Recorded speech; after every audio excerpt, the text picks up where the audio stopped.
Hey, what's going on, guys? This is Spontaneity. I'm the Spontaneous One. Welcome back to another pack opening. I forgot what we called this. Card reviews. Yeah. If you guys want us to change the name, we can change the name. I enjoyed opening this pack last time. It is a very expensive pack to open. If you want me to open more of this pack, I can, but I'm gonna want to know you guys are enjoying this. The token we got is Inkling and an Elemental, because for these they're actually double-sided, which I enjoy the double-sided. I have my little thing off to the side. The first card, Modern Croca, 2 colors, 1 black, 1 green, lifelink trample, zombie crocodile 3/3. I would play this honestly. Trample lifelink, beautiful combination. Uh, right? Trample lifelink, yeah, and it's a 3/3, which means it's a good target for buffing and then just dealing mass amount of damage and gaining life. Sudden Breakthrough, 1 red, 1 colorless, instant. Target creature gets +2/+0, gains first strike till end of turn. Create a treasure token. This is the equivalent of paying 1 cost for a mediocre effect, but the only reason I would run this is because you can use the treasure token later, or if you're doing like token cards, well, you get a lot of benefits. Personally, I would not run it though, without like a specific deck in mind. Um, Brog Befuddler. Oh my goodness. 1 colorless, 1 blue, 2/1. Frog Wizard. Flash.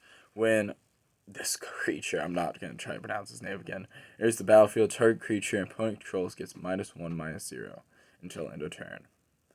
I would not play this other than as a joking frog deck, but that is so cool. I like that. Next card is Prisma Campus. It enters the battlefield tapped. It is a land.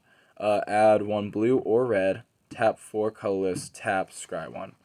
Um, Overall, it's an okay card. I like the ability to scry. If you have the mana for it and no cards to play, it's better than nothing. But personally, I dislike the effect all around. It's not a bad land, especially being 2 colors. Essence Infusion, 1 black, 1 colorless. Put 2/1/1 counters on target creature you control. It gains on target creature. It gains lifelink till end of turn. I would definitely run this because 2/1/1 counters is permanent for a 2 cost. That's really good. Sadly, it is a sorcery, but it's okay. And then the lifelink, you might as well use that on your turn because it's until end of turn, and it'll make your creature a lot stronger. Snow Day. 4 colorless, 2 blue. Tap target 2 creature cards. Those cards don't untap during their controller's next untap step. Draw 2, discard 1. So the secondary effect is a worse version of Divination. Unless you want to discard things, then it's a better version of Divination, which is a 3 cost. So you're basically paying for 2 3 cost effects in 1 card, which overall is really good, especially because it's an instant. So you can tap your opponent's cards on your opponent's turn, and they won't untap for a while. The next card is Spell Satchel, 2 colorless, artifact, Magecraft. Whenever you cast or copy an instant or sorcery, put a book counter on this. Tap, remove a book counter. It's 1 colorless. Tap 3, tap, remove 3 book counters, draw a card. Overall, this is a really strong passive effect that I could see being used very much in just a normal deck. I play a lot of instances of sorceries in my decks, so it would definitely get a lot of counters, and I would definitely be using the draw effect. This has one of the weird symbols in the top, and I don't know. It might be because lesson cards have the weird symbol on top. This is X and 2 greens or blues, or combination of the two. Create a 0/0 green-blue fractal creature token. Put X/1/1 counters on it.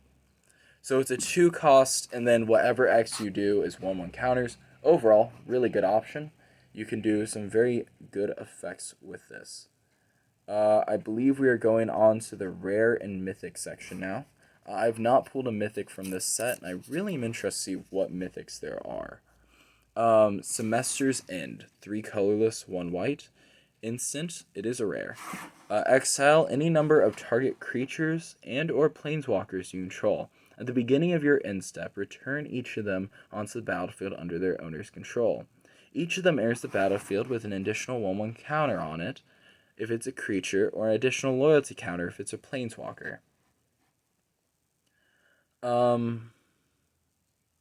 I would use this. I would play it during my main phase too. So then it's not this in step, but it's the next one. And then they would all have a lot more buff, and I would do every card I could, because it's worth the 1/1 counters, and then just, yeah, it'd definitely be worth it. Overall, not a bad card. Could be very useful, especially with the loyalty counters if you don't want your opponent targeting them. Or your opponent has like a board wipe. Bierga the Demogorgon. Oh. 1 colorless, 1 white, 1 black, legendary creature, bird, warlock. This is a mythic. Flying, when a player attacks one or more opponents, if an opponent has more life than another... If that opponent has more life than another of your opponents, the attacking player draws a card and puts 2/1 counters on creatures you control. So whenever a player attacks one or more opponents, so that could be you, if that opponent has more life than another of your opponents. So if we're playing World and I attack someone, and one of the people I'm attacking has more life than another, I get to draw a card and put 2/1 counters on target creature, which is overall really strong if you're playing World. This would be a great commander. I would use that as a commander, and it's a beautiful card. The next one is Sedgemoor's Witch. 2 colors, 1 black. Human Warlock. Menace, Ward, pay 3 life. Magicraft. Whenever you cast instant or sorcery, create a 1/1 black and green pest creature token, which, when this creature dies, you gain a life. 3/2. Definitely worth it just to create a ton of tokens, which then can be used as fodder for other things. The next card is a Japanese card, which I cannot read, sadly. It looks very beautiful, though. I'll let you guys look at it for a minute longer. I'm definitely going to want to try to translate all of these, and I'm really excited to see overall what they are. The next card is actually one of my favorite cards to run. It's Purify.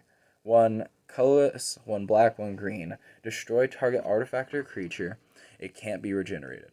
This is all around just better than Murder. Yes, you have to run green too, but destroying artifacts is great, and then the loss of regeneration is a very good effect.